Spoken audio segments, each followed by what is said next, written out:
rather than going out to make a positive decision either way. But there were some who turned out who voted Conservative or have voted Conservative before, and analysis of the data suggests that there were switches to Labour from the Conservatives, but there are also switches to Reform UK as well. Newly elected Labour MP for Wellingborough.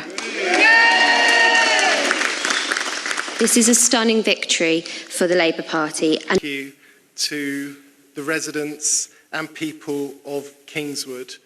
In Kingswood, as across the country, 14 years of Conservative government have sucked the hope out of our country. Conservative and the Reform Party vote, it's more than the Labour Party vote. Labour didn't get over 50%. Well, if the Reform Party didn't exist as a threat to the Conservative Party, would those voters have anywhere to go other than the Conservative Party, and would you have won here? Well, I think a lot of Conservatives stayed at home. Both Wellingborough and Kingswood, we're going to get our best ever by-election results by a considerable margin. We're essentially now solidifying ourselves as the third largest political party.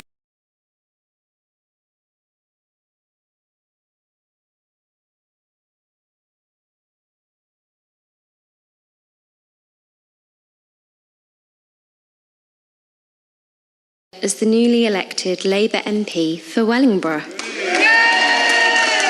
Those tax cuts that I want to see, Right I know of the Conservatives party, want to and see please across tell me the if I'm country. wrong. And I think, well, if you let me finish, we've started to see sustainable tax cuts. We can.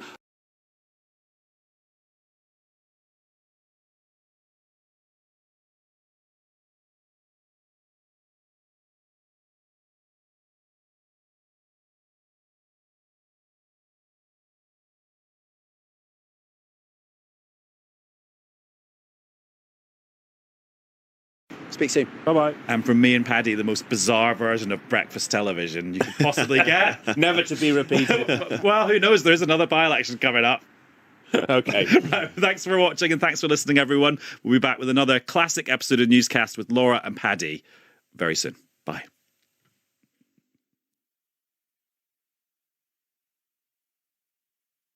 Also on staying up for 24 hours. Thank you very much. Scarlett, thank you very much indeed. You're off to DC, I think, to do more polling of all sorts of different kinds. Yeah, absolutely. Do keep coming on Newscast and helping us out.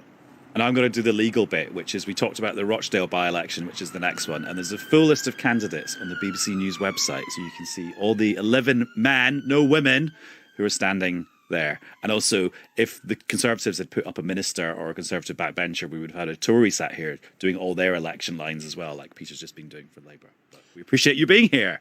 Henry, we say goodbye to you. Thanks very much for having me. Speak soon. Thanks very much for having me. Speak soon. Bye-bye. And from me and Paddy, the most bizarre version of breakfast television you could possibly get. Never to be repeated. Thanks very much for having me. Speak soon. Bye-bye. And from me and Paddy, the most bizarre version of breakfast television you could possibly get. So the graphs tell a story, don't they? And let's see how it corresponds to Kingswood. This is in South Gloucestershire, and it's of 16.4%. Let's talk to the Conservative Party chairman, Richard Holden, who joins us now. Richard Holden, good morning to you. Thank you for your time with us this morning. Good morning, Naga. Is it as bad as you feared? Look, I mean, it's not a great result for the Conservatives, obviously, overnight, losing these two by-elections. But I think we've got to look at the context of them as well. One of them in Kingswood, we'd seen an MP stand down. Obviously, it's only less than a year before a general election as well.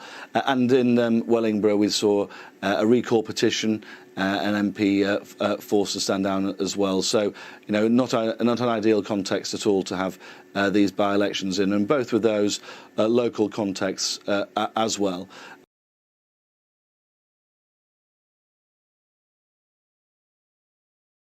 A government that is staring defeat in the face. Do you disagree with any of those statements?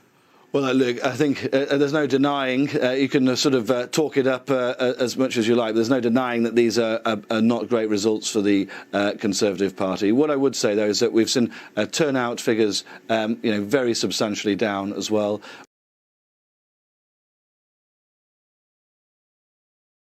Then its prospects for the general election aren't that good.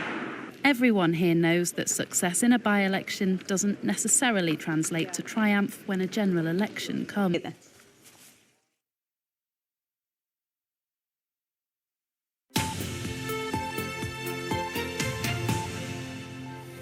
Hello, you're watching Breakfast with Charlie State and Naga Munchetti. So we're going to get a recap now of the results of the two by-elections from overnight. Brace yourself, quite a lot of figures coming up, but it'll make sense in the end and give you a picture of what's happened overnight. There are a lot of numbers. Hopefully that offers some clarity, but Sir John Curtis, who's the Professor of Politics at the University of Strathclyde, is going to offer even more. John, good morning to you. Good morning to you, Naga. Always lovely to speak to you on these mornings after a night like that. So I think it's kind of worth you just giving just an overview, your quick kind of snapshot impression of those two by-elections and what they signify. Well, there are mainly really three big headlines, Naga. The first is that they confirm that the Conservatives are still in deep, deep electoral trouble. The 21-point drop in their support in Kingswood is in line with the 19-20-point drop that they're currently suffering in the opinion polls. The 37 to 38-point drop in Wellingborough is actually the biggest Tory loss the Conservatives have ever managed to suffer in a post-war by-election. Now, mainly really three big headlines, Naga. The first is that they confirm that the Conservatives are still in deep, deep electoral trouble. The 21-point drop in their support in Kingswood is in line with the 19-20-point drop that they're currently suffering in the opinion polls.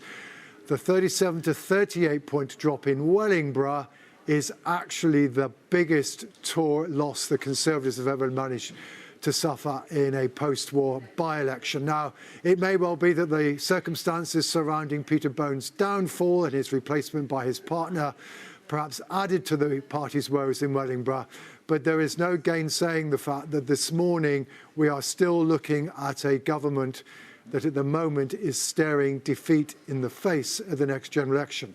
Headline number two, however, is that the Conservatives' troubles are no longer simply confined to losing votes to Labour. Reform UK, who hitherto hadn't been doing particularly well in by-elections, but who supported increase recently in the polls, now have begun in these by-elections to put votes in the ballot box. 13% in Kingswood, 13% in Wellingborough, 10% in Kingswood. And the problem that means for the Conservatives that we know from the opinion polls is that for every one voter who's switching from Conservative to Labour, there's now another one who's switching to Reform. And while not everybody who voted for Reform would have voted Conservative if they couldn't vote for Reform, they'll come disproportionately from the Conservatives.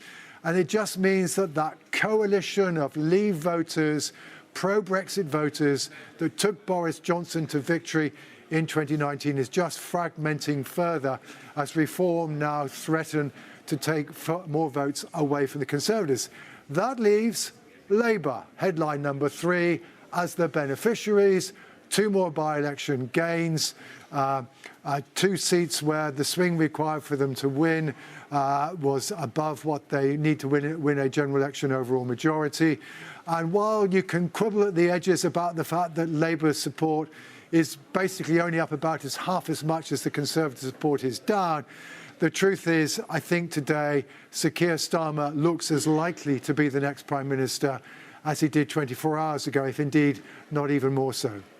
OK, that's a really good overview, John. Thanks very much for that. So, just to extrapolate, are you often when we talk about by-elections, you know, we're going to be talking to all the parties today, but when they talk about by-elections, often the government in power says, well, they're always an indicator, they're always a reaction to the government in power. They're not really a key indicator or a crucial or a decisive indicator about a general election. But